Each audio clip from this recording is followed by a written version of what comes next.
ಮಂಗಳೂರಿನಲ್ಲಿ ಹೊಸ ವರ್ಷಾಚರಣೆ ಈ ಬಾರಿ ಕಠಿಣ ಆಗಲಿದೆ. ನಗರದ ಎಲ್ಲಾ ಪಾರ್ಟಿಗಳ ಮೇಲೆ ಪೊಲೀಸರು ಹದ್ದಿನ ಕಣ್ಣಿಟ್ಟಿದ್ದಾರೆ. ಯಾರಾದರೂ ನಿಯಮ ಉಲ್ಲಂಘಿಸಿದ್ರೆ ಮುಲಾಜಿಲ್ಲದೆ ಪೊಲೀಸರು ಕ್ರಮ ಕೈಗೊಳ್ಳುತ್ತಾರೆ. ಹೀಗಂತ ಸ್ವತಃ ನಗರ ಪೊಲೀಸ್ ಆಯುಕ್ತರಾದ ಡಾಕ್ಟರ್ PS ಹರ್ಷ ವಾರ್ನಿಂಗ್ ಕೊಟ್ಟಿದ್ದಾರೆ. ಮಧ್ಯರಾತ್ರಿ 12 ಗಂಟೆ 5 ನಿಮಿಷಕ್ಕೆ ಹೊಸ ವರ್ಷಾಚರಣೆ ಬಂದ್ ಆಗಬೇಕು. 12:15 ಒಳಗೆ ಜನರು ತಮ್ಮ ಮನೆ ಸೇರಿಕೊಳ್ಳಬೇಕು. ನಿಯಮ ತಪ್ಪಿದ್ರೆ ಮುಲಾಜಿಲ್ಲದೆ ಪೊಲೀಸರು ಕ್ರಮ ಕೈಗೊಳ್ಳುತ್ತಾರೆ.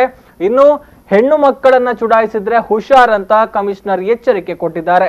ಈ ವರ್ಷಾಚರಣೆಯ ಕೂಟಗಳನ್ನ ಏನು ಯಾರು ಹೋಟ್ಲು, ರಿಸಾರ್ಟು ಮತ್ತೆ ಬೇರೆ ಬೇರೆ ಸಂಘಗಳು ಮಾಡ್ತಾರೆ, ಕಡ್ಡಾಯವಾಗಿ ಪೊಲೀಸ್ ಇಲಾಖೆಯಿಂದ ಸಂಪೂರ್ಣವಾಗಿ ವಿವರಗಳನ್ನು ಒಳಗೊಂಡಂತೆ ಅರ್ಜಿ ಸಲ್ಲಿಸಿ ಲಿಖಿತವಾದ ಪರವಾನಗಿಯನ್ನು ಪಡೆದುಕೊಳ್ಳಬೇಕು.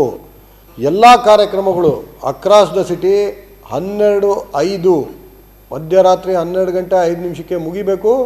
ಅದಾದ ಮೇಲೆ 1/4 ಗಂಟೆ ನಾವು ಡಿಸ್ಪರ್ಸಲ್ಗೆ ಟೈಮ್ ಕೊಡ್ತೇವೆ. 12:05ಕ್ಕೆ ಎಲ್ಲ ಕಾರ್ಯಕ್ರಮಗಳು ಮುಗಿಬೇಕು. 15 ಮಿನಿಟ್ಸ್ ಡಿಸ್ಪರ್ಸಲ್ಗೆ ನಾವು ಟೈಮ್ ಕೊಡ್ತೇವೆ. ಹೊಸ ವರ್ಷಾಚರಣೆ ಮಾಡೋರು ಬೇರೆ ಬೇರೆ ಇಲಾಖೆಗಳಿದೆ, ಇದರಲ್ಲಿ ಪರವಾನಗಿ ಕೊಡೋರು ಅಬಕಾರಿ ಇದೆ, ಬೇರೆ ಬೇರೆ ಇಲಾಖೆಗಳಿದೆ. ಆ ಎಲ್ಲ ಇಲಾಖೆಗಳಿಂದ ಸೂಕ್ತವಾದ ಪರವಾನಗಿಗಳನ್ನು ಅವರು ಪಡಿಬೇಕಾಗ್ತದೆ. ಆಮೇಲೆ ಎಲ್ಲ ಇಲಾಖೆಗಳು ಕೊಡೋ ಏನು ಷರತ್ತುಗಳಿದೆ ಅದನ್ನು ಪ್ರಾಪರಾಗಿ ಫಾಲೋ ಮಾಡಬೇಕಾಗತ್ತೆ. ನೋಡಿ, ವರ್ಷಾಚರಣೆಯಲ್ಲಿ ಮಹಿಳೆಯರ ಸುರಕ್ಷತೆ ಅತಿ ಪ್ರಾಧಾನ್ಯವಾದ ವಿಚಾರ. ಯಾವುದೇ ಮಹಿಳಾ ಸುರಕ್ಷತೆಗೆ ಎಲ್ಲೇ ಭಂಗ ಬಂದರೆ ಪೊಲೀಸ್ ಇಲಾಖೆ ಮುದ್ದು ಮುಲಾಜಿಲ್ಲದೆ ಅವರ ಮೇಲೆ ಕ್ರಮ ಮಾಡ್ತೀವಿ. ಮಂಗಳೂರಿನ ಎಲ್ಲಾ ಪಾರ್ಟಿಗಳಲ್ಲಿ ಮಹಿಳಾ ಪೊಲೀಸರು ಹದ್ದಿನ ಕಣ್ಣಿಟ್ಟಿರ್ತಾರೆ.